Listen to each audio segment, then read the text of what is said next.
보시면은 그 DNSI 홀딩스라는 회사가 보이는데 20억을 넣었는데 여기 아래 보시면은 해당 기업 대표인 고인홍 씨도 개인적으로 20억을 넣었습니다. 뭐 하는 사람이길래 혼자 이제 90억을 넣었을까요? 이렇게 돈 많은 분들이 사실상 LB 역대 최고점 부근에서 돈을 넣었다는 사실은 상당히 이제 흥미로운 소재가 아닐 수 없습니다. 그래서 방송을 하는 김에 말씀드리면 혹시 그 형이 이 방송을 본다면 연락을 줬으면 좋겠습니다. 남의 돈을 이제 받아놓고 이렇게 해버리면은 이거는 조금 안녕하십니까, 반갑습니다. 오인환입니다. 오늘 그 공매도 새끼들의 그 대형 쇼커버로 쇼스키즈가 나오면서 주가가 사실상 그 역사적 신고가를 갱신했습니다. 제가 지난 2월 7일 네이버 블로그 포스팅에서 LB가 그 최고점을 도전하기 위해서는 하루 거래 대금이 그 1조 원이 터져야 할 거라고 했는데 그게 바로 오늘이었습니다. LB의 오늘 거래 대금은 총 그 1조 1천억 원으로 코스닥 랭킹 1위고요. 코스피 코스닥 통틀어서는 1조 3천억을 찍은 삼성전자 다음으로 2위입니다. 아무튼 최근 그 3월 5일 LB의 공매도 잔고 대량 보유자로 그 골드만삭스, 메릴린치가 남아 있었는데 다음 주에 이제 오늘자 데이터가 나오면 아마 둘 중에 하나 정도는 빠져나갔을 거라고 생각합니다. 전체 잔고 또한 그 3월 5일 기준 약 360만 주였는데 아무리 못해도 200만 주대 진입이 예상되고요. 9만 원이 넘는 가격대에서는 전 공매도 기관이 손실 구간이기 때문에 작은 공매도 새끼들은 상황에 따라 전량 상환했을 수도 있습니다. 하지만 골드만, 메릴, JP 같은 글로벌 기관들은 돈이 많기 때문에 그 마진콜까지 기대하기는 어렵고 지금부터는 이제 해당 기관 다른 부서에서 롱으로 투자를 해줬으면 좋겠습니다. 본론으로 들어가겠습니다. 오늘 납입이 예정된 그 600억짜리 전환사채에 대해서 그리고 참여한 인물들에 대한 그 아주 흥미롭고 괜찮은 얘기를 좀 할 거니까 오늘도 끝까지 봐주시면 감사하겠습니다. 일반적으로 그 전환사채 그 CB 발행은 악재입니다. 왜냐하면 그 시장에서 주식수가 늘어나기 때문이죠. 쉽게 말해서 화폐를 막 찍어내면 그 가치가 하락하듯이 주식 발행도 비슷하기 때문입니다. 그래서 공매도 새끼들이나 안티들이 악재라고 난리를 쳤던 겁니다. 그런데 살펴보면 그렇지 않은 경우도 꽤 있는데 본론에 앞서 그 이제 개인적인 생각을 먼저 공개하자면 회사가 그 어떤 액션을 취할 때 특히 이제 HLB처럼 회장이 막강한 영향력을 끼치는 회사가 어떤 특별한 행동을 했을 때는 그 행동의 목적이 무엇인가에 집중을 해야 됩니다. 즉 회사가 무엇을 원하고 어떤 행동을 하는가. 결론부터 말하면 저는 해당 600억 원 전환사채 발행으로 회사는 그 중장기적인 주가의 상승을 원하고 있다고 생각합니다.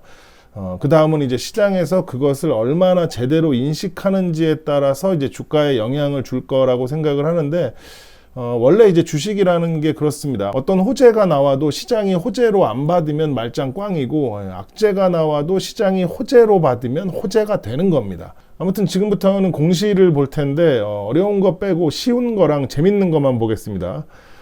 전환가액 그 79,670원인 전환사채를 총 75만 3,106주, 600억 원어치를 발행합니다. 그리고 전환사채는 그 2025년 3월 8일부터 주식으로 바꿀 수 있는데, 그때 주가가 이제 10만 원이든 뭐 20만 원이든 무조건 그 79,670원에 바꿀 수 있다는 겁니다. 만약 여러분들도 해당 전환사채 인수에 참여했다면 79,670원을 주고 산 전환사채를 1년 뒤에 이제 주가와 상관없이 79,670원에 산 주식으로 그냥 바꿀 수 있는 겁니다. 만약 그때 LB의 주가가 30만 원이라면 바꾸자마자 이제 270% 넘는 이제 수익이 생기는 겁니다. 그런데 리픽싱 때문에 주가가 내려간다고 하던데요. 리픽싱. 그 주가가 하락하면 사채 그 전환가액도 내려주는 규정인데, 만약 전환가액이 내려가면 이제 결국 주식 수량도 더 늘어나게 됩니다. 왜냐하면 그 주식 전환가를 79,670원으로 계산해서 이제 회사가 600억을 받은 건데, 전환가가 내려가면 그 600억 원을 맞추기 위해서 그 채권자에게 그 전환사채를 추가로 줘야 되기 때문입니다. 쉽게 말해서 전환가액 1,000원짜리 채권을 10,000원 주고 10개를 샀는데 주가가 내려가서 이제 전환가가 700원이 되면 그 10,000원을 맞추기 위해서 이제 14개를 받게 되는 겁니다. 그래서 이제 과거에 보면 그 전환사채 발행 후 주가가 이제 의도적으로 내려가는 경우가 이제 미친 듯이 많았습니다. 그렇게 이제 전환가액을 내려놓고 주가가 다시 급등하면 전환사채를 인수한 사람들은 이제 보다 큰 돈을 버는 구조였죠. 아무튼 그런 하향 리픽싱은 처음 전환가의 70%까지만 허용하는 규정이 있기 때문에 이번 HLB의 처음 전환가가 79,670원이니까 하향 가능한 최저가는 55,769원이 됩니다. 즉 LB의 주가가 아무리 내려가도 이번에 발행된 전환사채 전환가는 55,760원까지만 조정된다는 것을 의미합니다. 하지만 어쨌든 그렇게 하향 리픽싱이 돼서 전환가가 55,769원이 되면 이번 전환사채를 받은 사람은 완전 땡큐가 됩니다. 그래서 이제 그런 거지 같은 경우를 막기 위해서 몇 년 전에 이제 상향 리픽싱이라는 규정이 생겼습니다. 말 그대로 이제 주가가 올라가면 전환가도 다시 올리는 규정인데 어떻게 보면 너무 당연한 이런 규정이 과거에는 없었다는 겁니다.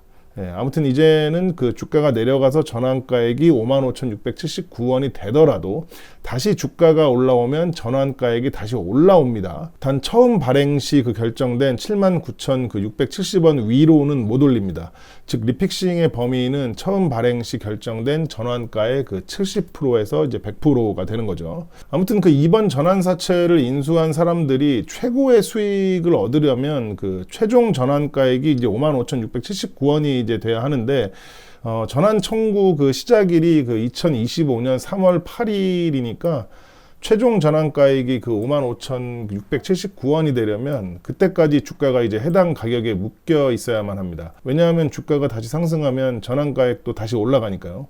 그런데 이제 과거에는 한번 내려온 전환가는 다시 올라가지 않으니까 이제 전환사채 발행 후 거의 매번 주가를 이제 내린 건지 내려온 건지 아무튼 그렇게 됐었는데 지금은 이제 주가가 상승하면 결국 다시 올라가기 때문에 그럴 필요가 없는 상황인 거죠. 그래도 주당 2만 원 넘는 차이가 나는 건데 이번에도 그렇게 하는 거 아닌가요?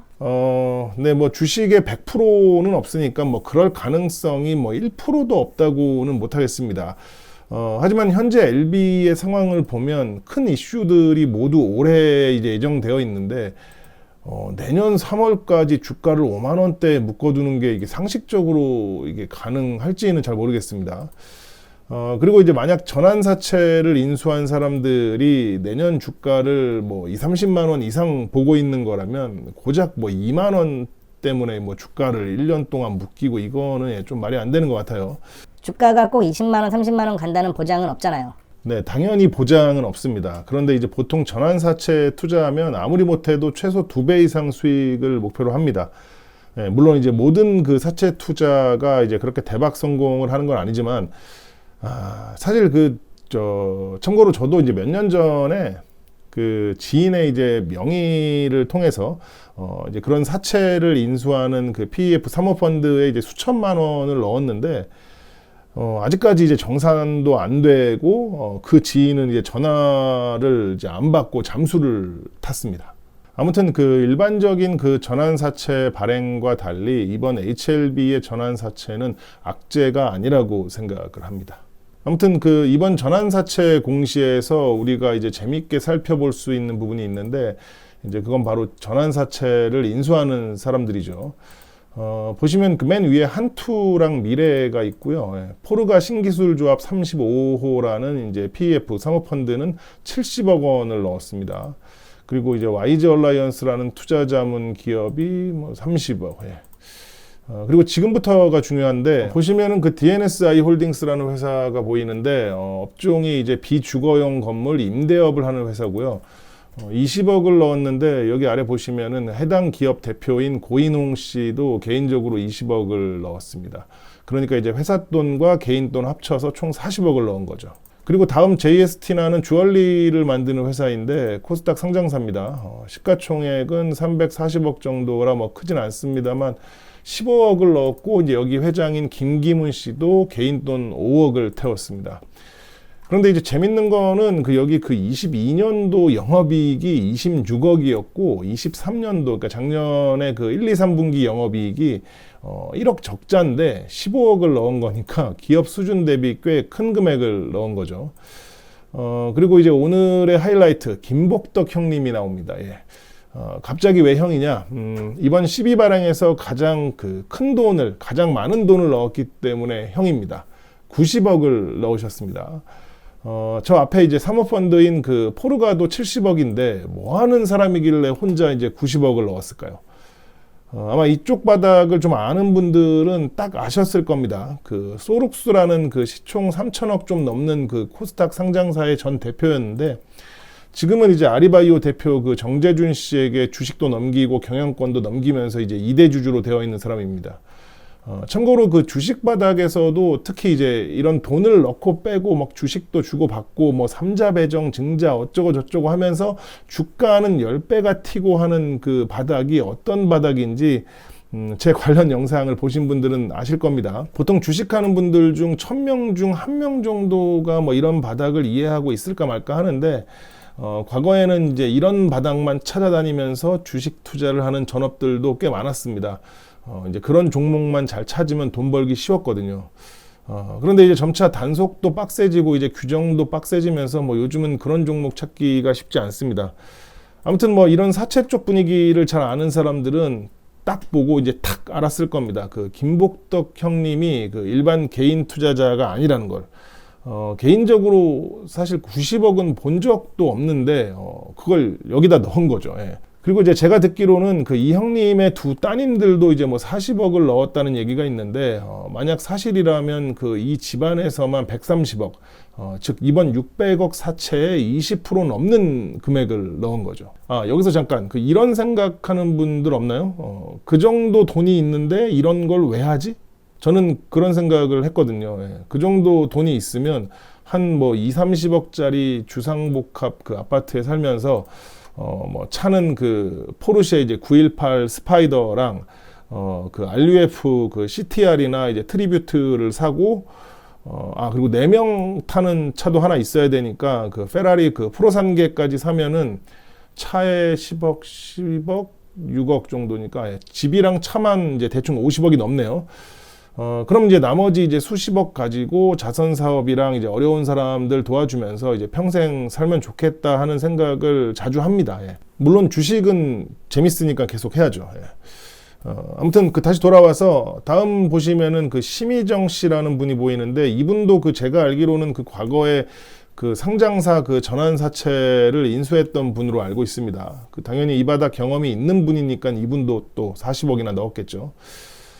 그리고 여기 보시면은 유병술이라는 이름이 나오는데 이분은 제 기억에 소지섭 씨랑 이제 묶어서 봐야 하는 그림으로 알고 있습니다. 제 기억이 맞다면 이 유병술 씨는 닥터 로이어라는 MBC 드라마의 제작자시고 그때 이제 소지섭 형님이 주연을 했던 걸로 알고 있습니다. 그런데 과거 21년도에도 두 분이 같이 HLB 글로벌, 그때 당시에는 넥사였죠. 아무튼 그때 이제 넥사 BW 신주인수권 부사채도 함께 받았던 걸로 기억을 하고 있습니다. 참고로 뒤에 다시 한번 언급하긴 할 텐데 넥사 BW에 참여한 사람들 중에 유병술, 소지섭, 김종성, 이동희, 김정희, 이광호, 명재걸 씨는 이번 LB 전환 사채에도 참여를 했기 때문에 이분들은 뭐 LB와 인연이 아주 깊은 것으로 보입니다. 사실 이런 관계를 더 깊이 파고 들어가면 상당히 재밌는 게 많은데 뭐 그건 이제 지금 다룰 얘기는 아니니까 오늘은 넘어가겠습니다. 계속해서 보시면 양병석 씨가 나오는데 이분은 아까 앞에서 그냥 지나갔었네. 니온슈 코리아의 대표인데 그러니까 이제 여기도 회사 돈 10억, 개인 돈 10억 해서 총 20억을 넣은 거죠. 개인적으로 니온슈는 사케보다는 소주를 좋아하고요. 더 좋은 거는 이제 위스키인데 예전에 아는 형님이랑 오사카에서 야마자키 바를 간 적이 있어요. 그때 이제 야마자키 12년, 18년, 그리고 25년, 그리고 거의 보기 힘든 30년을 이제 한 잔씩 테이스팅 했는데 왜 18년이 가장 인기가 많은지 딱 알 수 있었습니다. 가격 대비 가장 좋았거든요. 물론 이제 절대 평가로는 상위 버전이 더 좋긴 했는데 좋은 수치에 비해서 가격 폭이 너무 크기 때문에 가성비로는 18년이 가장 좋았는데 뭐 지금은 근데 이제 가격이 향도 못 맡을 정도로 말이 안 되게 이제 올라서 못 마신 지 꽤 됐습니다. 아무튼 다시 돌아와서 나머지는 빠르게 정리를 하도록 하겠습니다. 지금 보시는 인물들은 아까 넥사 BW에서 언급한 대로 LB와는 인연이 깊은 분들인데 명재걸, 김정희, 김종성, 이광호, 김재상 씨는 그 25년 8월에 만기되는 그 HLB 제약의 그 채권도 참여한 분들로 알고 있습니다. 이렇게 돈 많은 분들이 사실상 LB 역대 최고점 부근에서 돈을 넣었다는 사실은 상당히 이제 흥미로운 소재가 아닐 수 없습니다.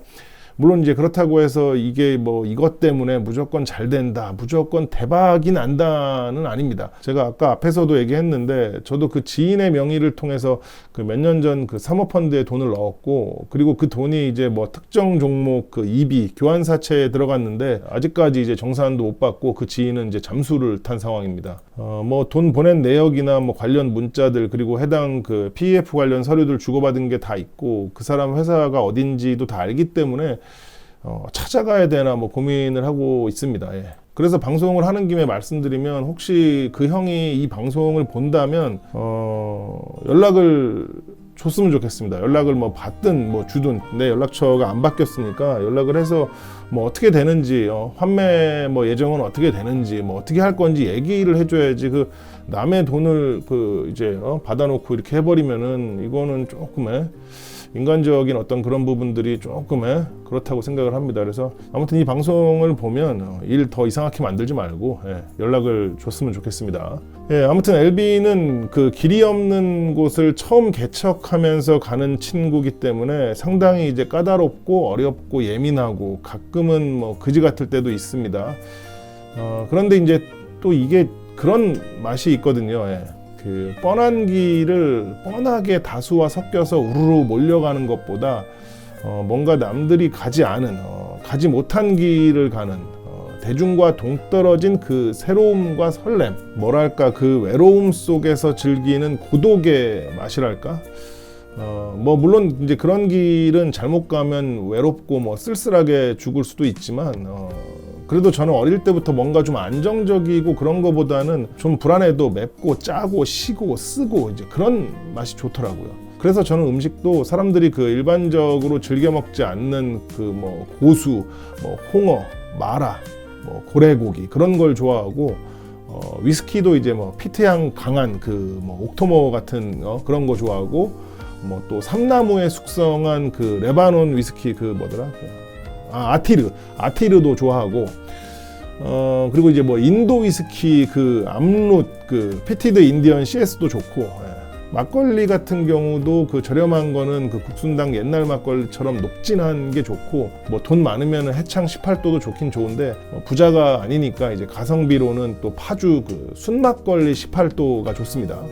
맥주도 이제 뭐 람빅 같은 그 사워한 거나 뭐 제대로 딱 진한 그 더블 IPA 같은 거 좋아하는데, 이런 것들은 그 보통 대중적이지 않기 때문에 좀 외로워도 다수에 섞이는 것보다는 저는 개인적으로 이런 게 더 좋습니다. 아무쪼록 그 모든 다수가 정점에서 만나기는 어려울 것 같고, 그 자연의 섭리상 이렇게 피라미드 이렇게 이런 느낌이니까, 주식도 마찬가지예요. 최고점으로 갈수록 이제 사람들이 줄기 때문에, 아무튼 그 이 방송을 보시는 분들은 언젠가 그 이 길고 그 좁은 오르막길 끝 정상에서 만났으면 좋겠습니다. 감사합니다.